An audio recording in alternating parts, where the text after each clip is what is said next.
അടുത്തൊരു പാരമ്പര്യമാണ് സാക്ഷികളുടെ പാരമ്പര്യം. ഈ സാക്ഷികളുടെ പാരമ്പര്യം എന്ന് പറഞ്ഞാൽ കാലാകാലങ്ങളിൽ സത്യവിശ്വാസത്തിന് സാക്ഷി നിന്നവരുണ്ട്. സത്യവിശ്വാസത്തെ ഭയം കൂടാതെ പ്രസംഗിച്ചവർ, അവരുടെ സാക്ഷികൾ, അവരെ നമ്മൾ വിളിക്കുന്ന മൗദ്യാനന്മാർ.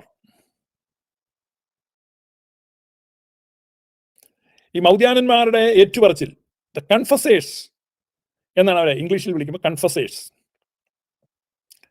കൺഫസേഴ്സ് പലരും മാർട്ടിയേഴ്സ് ആകാനുള്ള സാധ്യത വളരെ കൂടുതൽ. സത്യവിശ്വാസത്തെ ഏറ്റു പറയുമ്പോൾ വധിക്കപ്പെടാം. അപ്പൊ കൺഫസർ കൊല്ലപ്പെടുന്നതാണ് മാർട്ടിയർ. ആരാണ്? ഒരു മൗദ്യാനൻ കൊല്ലപ്പെട്ടാലേ സഹതയാകത്തുള്ളൂ. ചുമ്മാ കൊല്ലപ്പെട്ടാലേ, ഇപ്പം നമ്മളിപ്പോൾ അവിടെ സർലയുടെ വീട്ടിലെത്തി നോക്കി, അപ്പുറത്ത് നിന്ന് ഒരുത്തൻ ഒലക്കെ കടിച്ചു, തലക്കടി കൊണ്ട് ഇവൻ ചത്തു, ഇവൻ സഹതയൊന്നുമല്ല. ഇപ്പൊ കോട്ടയത്ത് ആനപ്പാപ്പി, അവിടെ താഴത്തങ്ങാടി ഭാഗത്ത് ഞങ്ങൾ മുസ്ലിങ്ങളുടെ വീടുകളിൽ എത്തി നോക്കാൻ പോയി, മുസ്ലിങ്ങൾ ക്രൂരമായി മർദ്ദിച്ച് തല്ലിക്കൊന്ന് പഴയ സെമിനാറിന്റെ മുറ്റത്തോണ്ടിട്ടു. അതെങ്ങനെ സഹതയാവും ആനപ്പാപ്പി? ഒരു ഗുണ്ടാ നേതാവായിരുന്ന വർഗീസ് എതിരാളികളുടെ ആക്രമണത്തിൽ കൊല്ലപ്പെട്ടു. മലങ്കര വർഗീസിന്റെ ഓർമ്മ മലങ്കരയിലെങ്ങും നിലാണ് വാഴട്ടെ. അതെങ്ങനെയാണ് എക്സാക്ട് ആകുന്നത്? Was he a confessor? No. അപ്പൊ എന്താണ് കൺഫസർ? കൺഫസർ എന്ന് പറഞ്ഞാൽ സത്യവിശ്വാസത്തെ ഏറ്റു പറയുന്ന, സത്യവിശ്വാസത്തെ പ്രഘോഷിക്കുന്ന ഒരു വ്യക്തിയാണ് കൺഫസർ. അതാണ് മൗദ്യാനൻ എന്ന് നമ്മൾ പറയുന്നത്. നിങ്ങൾ കേട്ടില്ലേ മൗദ്യാനൻ? മൗദ്യാനൻ എന്ന് പറഞ്ഞാൽ ഈയിടെ എന്നോട് ഒരാൾ ചോദിച്ചു, ഉദ്യാനത്തിലൊക്കെ ഉദ്യാനം പരിപാലിക്കുന്ന ആളായിരിക്കും, ആണ് ഇമാരുടെ വിവരം, പിന്നെ ഇപ്പൊ എന്താ ചെയ്യുന്നത്? യാക്കോക്കാരനെ ചോദിച്ചോ, ഓർത്തഡോക്സനല്ല. ഉദ്യാനമൊക്കെ വെള്ളമൊക്കെ ഒഴിക്കുന്ന ആളാണോ എന്നോട് ചോദിച്ചു. ഞാൻ പറഞ്ഞ വെള്ളമല്ല, ചാണകം ഇടുന്ന ആളാണ്. ഈ വേരിന്റെ ചുവട്ടിൽ ഇങ്ങനെ ഇളക്കി ചാണകം ഇങ്ങനെ പൊടിച്ചാണകം ഇങ്ങനെ ഇട്ടിട്ട് പോകുന്ന ആളെയാണ് വിളിക്കുന്നത് മൗദ്യാനൻ. ഇങ്ങനെയുണ്ട് ഉദ്യാനത്തിൽ. മൗദ്യാനൻ എന്ന് പറഞ്ഞാൽ സത്യവിശ്വാസത്തെ ഏറ്റു പറയുന്നവൻ, കൺഫസർ. ഒരു മൗദ്യാനൻ കൊല്ലപ്പെടുമ്പോൾ അവൻ സഹതയായി മാറും. അല്ലാതെ വഴിയാ പോകുന്ന കൊല്ലപ്പെട്ടാൽ അവൻ സഹതയാകത്തൊന്നുമില്ല. നിന്നെ ഏറ്റു പറഞ്ഞവരാം സഹദേന്മാർ മൗദ്യാനന്മാർ എന്നിവർ സഹിതം സ്തുതി പാടാൻ ഞങ്ങൾക്കർഹതയേകണമേ. ഈ സാക്ഷികളുടെ പാരമ്പര്യം യാക്കോബായ സഭയ്ക്കുണ്ട്. അവര് പ്രാർത്ഥിക്കുമ്പോൾ ആത്മമണ്ഡലത്തിൽ ഈ സാക്ഷികൾ മുഴുവൻ ഹാജരാകും. കാരണം അവരുടെ സഭയുടെ, അവരുടെ പിതാക്കന്മാരുടെ, അവരുടെ പൂർവികരുടെ ആ ഒരു പൗരാണിക സഭയുടെ ആ പാരമ്പര്യത്തിൽ നിലനിൽക്കുന്നവരുടെ ആത്മാക്കളാണ് അവിടെ സന്നിഹിതരാകുന്നത്. അവിടെയാണ് അവർ ആരാധന നടത്തുന്നത്. അതുകൊണ്ടാണ് യാക്കോബായ ആരാധന ഓർത്തഡോക്സ് വർഷിപ്പാണ്. ഇന്ത്യൻ ഓർത്തഡോക്സുകാരുടെ ആരാധന പൂവർ വർഷിപ്പാണ്, ദരിദ്രാരാധനയാണ്. സത്യവിശ്വാസികളായ യാക്കോബായക്കാരെ ഉപദ്രവിക്കുകയും ആക്ഷേപിക്കുകയും അപമാനിക്കുകയും അവരുടെ പള്ളികൾ പിടിച്ചെടുക്കുകയും അവരുടെ ആരാധനയുടെ ഇടങ്ങളിൽ നിന്ന് അവരെ ബഹിഷ്കരിക്കുകയും അവരുടെ പിതാക്കന്മാരുടെ കല്ലറകളിൽ അവർ ധൂപം വെക്കുന്നതിനെ വിലക്കുകയും ചെയ്യുന്ന ഈ നിഷ്ഠൂരന്മാരും കിരാതന്മാരുമായ പള്ളിക്കള്ളന്മാരോടുകൂടെ പ്രാർത്ഥിക്കുവാൻ ഏത് കാലഘട്ടത്തിലെ, ഏത് നൂറ്റാണ്ടിലെ, ഏത് ഇടവകയിലെ, ഏത് വിശുദ്ധന്റെ ആത്മാവാണ് വന്നു നിൽക്കുന്നത്? ഒരു വിശുദ്ധന്റെ ആത്മാവ് വന്നു നിൽക്കില്ല. യാക്കോബായക്കാരൻ പ്രാർത്ഥിക്കുമ്പോൾ മൃതമോടു നിന്നെ പ്രസവിച്ച നിർമ്മല കന്യകയോടുകൂടെ നിൻ സ്തുതി പാടാൻ കർത്താവേ ഞങ്ങൾക്കർഹതയേകണമേ. കണ്ടോ? പരിശുദ്ധ അനിയമറിയാം. അപ്പൊ തലയിൽ ഒരു തുണിയൊക്കെ ഇട്ട് അവിടെ നിൽക്കും ഈ വിശ്വാസികളുടെ കൂടെ. എന്നല്ലേ പാടുന്നേ? പള്ളിക്കള്ളന്മാരുടെ കൂടെ നിൽക്കാൻ പറ്റുമോ? സഹോദരന്റെ സ്വത്ത് തട്ടിയെടുക്കുന്നതിന്റെ കൂടെ നിൽക്കാൻ പറ്റുമോ? പറ്റുമോ? അല്ലെ തന്നെ വിദേശത്തു നിന്നൊന്നും വേണ്ട, വിദേശത്ത് നിന്ന് ആരും വേണ്ട എന്ന് പറയുമ്പോൾ വിദേശത്ത് നിന്ന് വരുന്ന ഈ പാവപ്പെട്ട അമ്മയ്ക്ക് അവരുടെ ഇടയിൽ നിൽക്കാൻ പറ്റുമോ? നീ ഏതാ തള്ളേന്ന് ചോദിക്കല്ലേ?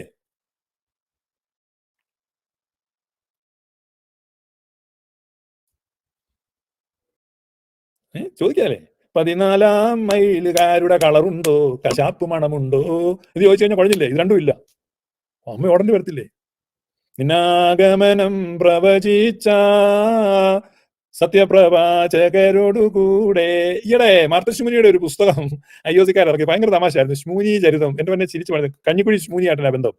സുറിയാനി സഭയുടെ വിശുദ്ധയല്ലേ? അല്ലേ? അല്ല, ഹാസ്മോണിയൻ ഡൈനാസ്റ്റിയുടെ കാലത്ത് കഞ്ഞിക്കുഴി സഭ അവിടെ നിൽക്കില്ലേ? എന്ത് ട്രഡീഷനാ പറയാനുള്ളത്?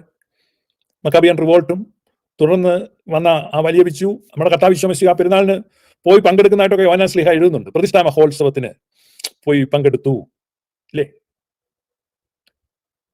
അപ്പൊ അത് ജൂവിഷ് ബാക്ക്ഡ്രോപ്പിൽ വരുന്നവർക്കല്ലേ ആ ഒരു ട്രഡീഷൻ ഉണ്ടാകത്തുള്ളൂ, ആ ഒരു ലെഗസി ഉണ്ടാകത്തുള്ളൂ.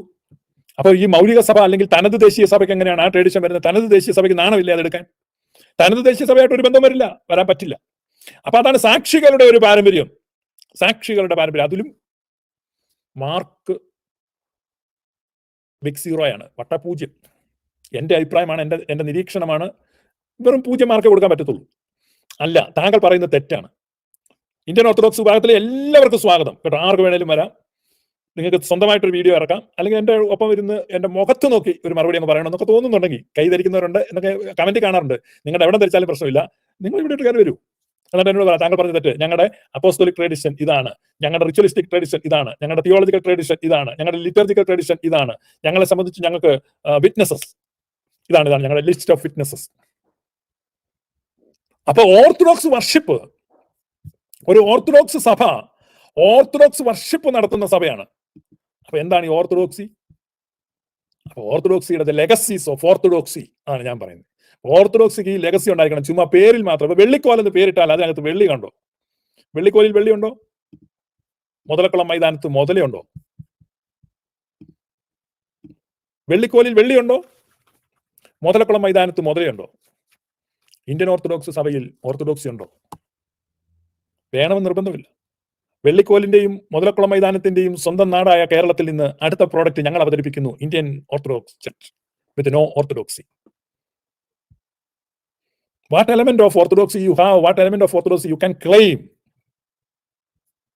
അതിപ്പം ഓരോരോ ആചാരങ്ങളാകുമ്പോൾ അതെ, അത്ര മാത്രമേ ഉള്ളൂ, അത്രയേ ആകാവൂ. ഇതാണ് യാഥാർത്ഥ്യം കേട്ടോ.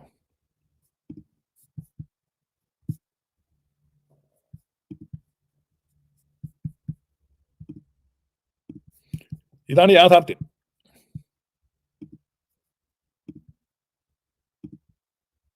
ഇപ്പൊ ഞാൻ എത്ര മേഖലകൾ പറഞ്ഞു, അതിലേതെങ്കിലും ഒരു മേഖലയിൽ നിങ്ങൾ പറഞ്ഞത് തെറ്റ് എന്ന് പറയാൻ പറ്റുമോ? ആകയാൽ എബ്രായ ലേഖനം 12:1 നമ്മൾ വായിക്കുന്നത്, ആകയാൽ നാമും സാക്ഷികളുടെ ഇത്ര വലിയ ഒരു സമൂഹവും നമുക്ക് ചുറ്റും നിൽക്കുന്നത് കൊണ്ട് നമുക്ക് മുമ്പിൽ വെച്ചിരിക്കുന്ന ഓട്ടം സ്ഥിരതയോടെ ഓടാം. ആ 12-ാം അധ്യായം 1-ാം വാക്യം, എബ്രായ ലേഖനം 12-ാം അധ്യായം 1-ാം വാക്യത്തിൽ പറയുന്ന സാക്ഷികളുടെ ഇത്ര വലിയ സമൂഹം എന്ന് പറയുന്ന ആ സാക്ഷികളുടെ സമൂഹം, അതിന് തൊട്ടു മുമ്പ് പറയുന്നത് അവർ മുഴുവൻ മരിച്ചുപോയ, വാങ്ങിപ്പോയ, അശരീരികളായ, ശരീരം വിട്ടുപോയ ആളുകളെ പറ്റിയാണ് സാക്ഷികൾ എന്നവിടെ പറയുന്നത്. ശരീരം വിട്ടുപോയ ആളുകളെ പറ്റി. അപ്പൊ സാക്ഷികളുടെ ഇത്ര വലിയൊരു സമൂഹം നമുക്ക് ചുറ്റും നിൽക്കുന്നത് കൊണ്ട് നമുക്ക് നമ്മുടെ ഓട്ടം സ്ഥിരതയോടെ ഓടാം. സാക്ഷികളുടെ സമൂഹത്തിൽ ചുറ്റും നിൽക്കുന്ന ആരാണ്?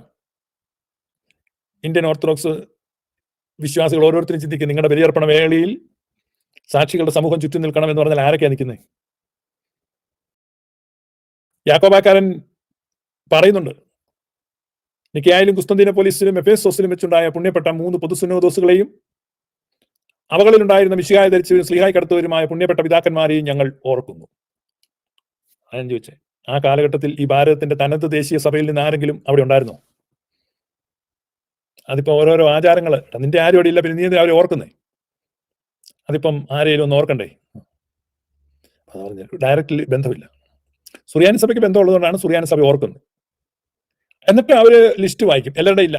അപ്പൊ നമുക്കാണ് അഥാനാസിയോസിന് വേണ്ടിയും, ബെസിലിസിന് വേണ്ടിയും, ജൂലിയോസിന് വേണ്ടിയും, ഗ്രിഗോറിയസിന് വേണ്ടിയും, ദിയോസ്കോറോസിന് വേണ്ടിയും, അന്തീമോസിന് വേണ്ടിയും, ഇയാവാനിയോസിന് വേണ്ടിയും, അല്ലെ, അങ്ങനെ അങ്ങ് വായിച്ചു. ഒരു വചനമായ ദൈവം ശരീരമായി തീർന്നു എന്ന് നമ്മുടെ കർത്താവായ യേശു മിശിഹായുടെ മനുഷ്യാവതാരത്തെ കുറിച്ച് സ്പഷ്ടമായി തെളിയിച്ച ഉന്നത ഗോപുരമായ കൂറിലോസിന് വേണ്ടിയും, സുറിയാനിക്കാരുടെ കിരീടവും, ദൈവത്തിന്റെ വിവേകം, സഭ മുഴുവൻ വിവേകമുള്ള വായും തോന്നും മൽപ്പാനുമായി തീർന്ന പുഷ്പങ്ങൾ കൊണ്ട് നിറഞ്ഞ മെച്ചിൽ സ്ഥലവും അറിയാൻ സംശയം കൂടാതെ മാതാവെന്നില്ല എപ്പോഴും പ്രസംഗിച്ചവനുമായ ഞങ്ങളുടെ പാത്രിക്കിസ്മ സേവേറിയോസും, ഇങ്ങനെ പറഞ്ഞു വന്നിട്ട് ഇവരോട് മുമ്പും ഇവരോട് കൂടെയും ഇവരുടെ ശേഷവും.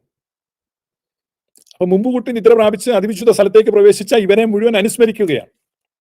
സാക്ഷികളുടെ ഇത്ര വലിയൊരു സമൂഹം, that is true orthodox worship. അപ്പൊ ഈ ദുശാഠ്യവും, ഈ മത്സരവും, ഈ വിഘടനവാദവും, വിധ്വംസക പ്രവർത്തനങ്ങളും നടത്തുന്ന ഇന്ത്യൻ ഓർത്തഡോക്സ് വിഭാഗക്കാർ എങ്ങനെയാണ് സാക്ഷികളുടെ സമൂഹത്തെ ഇൻവോക്ക് ചെയ്യുന്നത്? Invocation of saints. How can you guys invoke those saints? രക്തക്കറകളുള്ള കൈകളെ എങ്ങനെയാണ് ദൈവത്തിങ്കിലേക്ക് മലർത്തുന്നത്? അതിക്രമവും അക്രമവും സാഹസവും നിറഞ്ഞിരിക്കുന്ന ഹൃദയത്തെ എങ്ങനെയാണ് ദൈവത്തിങ്കൽ തുറക്കുന്നത്? പ്രാർത്ഥന ധൂപം പോലെ ആയിരിക്കണമേ എന്ന് പാടിയത് മാർ അപ്രയമാണ്. സുറിയാനി സഭയുടെ പിതാവാണ്, കഞ്ഞിക്കുഴിയിലെ കാതോലിക്കയല്ല. എന്നെ തന്നെ സന്നിധിയിൽ കാഴ്ചയണപ്പാനും നാഥ, എന്നെ നിനക്കു സുഗന്ധമതായി അർപ്പിപ്പാനും കൃപ ചെയ്യുക. ഭയങ്കര തമാശ.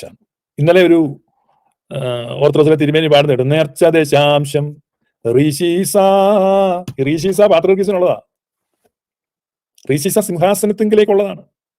ആ റീശീസ അടിച്ചെടുക്കാനാണ് കഞ്ഞിക്കുഴി സിംഹാസനം ഉണ്ടെന്ന് ഇവർ പറഞ്ഞത്. എന്നിട്ട് സുറിയാനി സഭയുടെ പാട്ടും പാടി ഒരു നടക്കുകയാണ്, നേർച്ച ദശാംശം റീശീസ.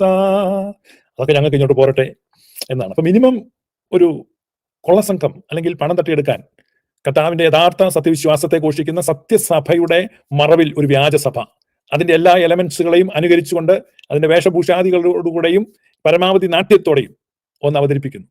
നാട്യമായിട്ട് ഇങ്ങനെ ചെയ്യുന്നവർ വരുമെന്ന് പൗലോസ് തിമോഥെയോസ് എഴുതുന്ന ലേഖനത്തിൽ എഴുതിയിട്ടുണ്ട്. ഞാൻ പണ്ടൊക്കെ ആ ഭാഗം വായിക്കുമ്പോൾ ആരാണ് ഈ നാട്യം നടത്തുന്നതെന്ന് ചിന്തിച്ചിട്ടുണ്ട്. ഇന്ന് ആ നാടക സമിതിയെ ഞാൻ കണ്ടെത്തി. ഒരു നാടക സമിതിയാണ്.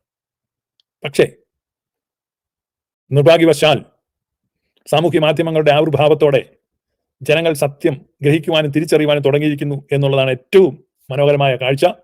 അപ്പോൾ നമുക്ക് തുടർന്നും ഇവരുടെ കുൽസിത പ്രവർത്തികൾ, വിധ്വംസക പ്രവർത്തികൾ, വിഘടന പ്രവർത്തനങ്ങൾ, ചരിത്രഗതിയിൽ പുറംതിരിഞ്ഞു നിൽക്കുന്ന ഇവരുടെ ഗതികേട്, സത്യത്തെ തമസ്കരിക്കുവാനുള്ള ഇവരുടെ എന്താണ് ഇനി പറയുന്നത് ഔദത്യം, ഇതിനെപ്പറ്റിയൊക്കെ നമുക്ക് കൂടുതലായി ചിന്തിക്കാം.